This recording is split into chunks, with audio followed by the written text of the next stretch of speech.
দর্শক, এই মুহূর্তে এভারকেয়ার হাসপাতালের সামনে আছেন বিশেষ প্রতিনিধি আহমেদ সরোয়ার। সরাসরি কথা বলবো তার সাথে। সরোয়ার, বিএনপি চেয়ারপারসনের শারীরিক অবস্থা সম্পর্কে সবশেষ কি তথ্য আছে আপনার কাছে, আমাদেরকে জানাবেন।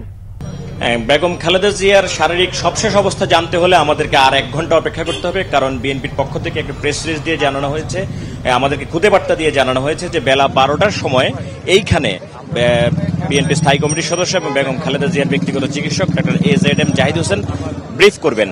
আমরা আশা করছি সেই ব্রিফিং এর মাধ্যমে দেশবাসী পরিষ্কার হতে পারবে খালেদা জিয়ার বর্তমানে কি অবস্থা। তবে আপনাকে একটা জিনিস জানিয়ে রাখি, কিছুক্ষণ আগে, হয়তো 10 মিনিট আগে বা 15 মিনিট আগে বিএনপির ভারপ্রাপ্ত চেয়ারম্যান তারেক রহমান তার একটা ফেসবুক স্ট্যাটাস দিয়েছে। আমি যদি আপনাকে হুবহু সেটা পড়ে শুনাই, সেটা হচ্ছে এরকম। বাংলা যেটা দিয়েছেন: বিশ্বের নানা প্রান্ত থেকে দেশনেত্রী বেগম খালেদা জিয়ার সুস্থতার জন্য যেভাবে সহযোগিতা ও শুভকামনা জানানো হচ্ছে, জিয়া পরিবার ও বিএনপির পক্ষ থেকে আমরা সবার প্রতি আন্তরিক ধন্যবাদ জানাই। তিনি বলছেন, বিভিন্ন দেশের নেতৃবৃন্দ, কূটনীতিকবৃন্দ ও বন্ধুগণের উদ্বেগ ও উৎকণ্ঠা, পাশাপাশি বাংলাদেশের মানুষের অপরিসীম ভালোবাসা ও দোয়া, সবকিছু আমাদের আবেগ ও অনুভূতিকে গভীরভাবে স্পর্শ করেছে। দেশবাসীর সম্মিলিত সমর্থনই আমাদের পরিবারের শক্তি ও প্রেরণার উৎস।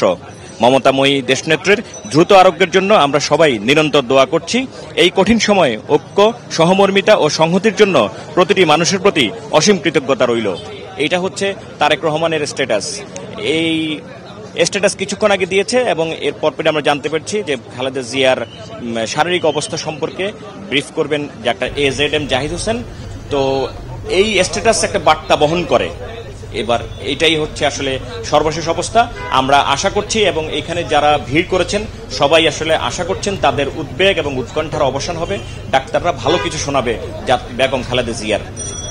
তবে কি হবে সেটার জন্য আসলে আমাদেরকে 12টা পর্যন্ত অপেক্ষা করতে হবে।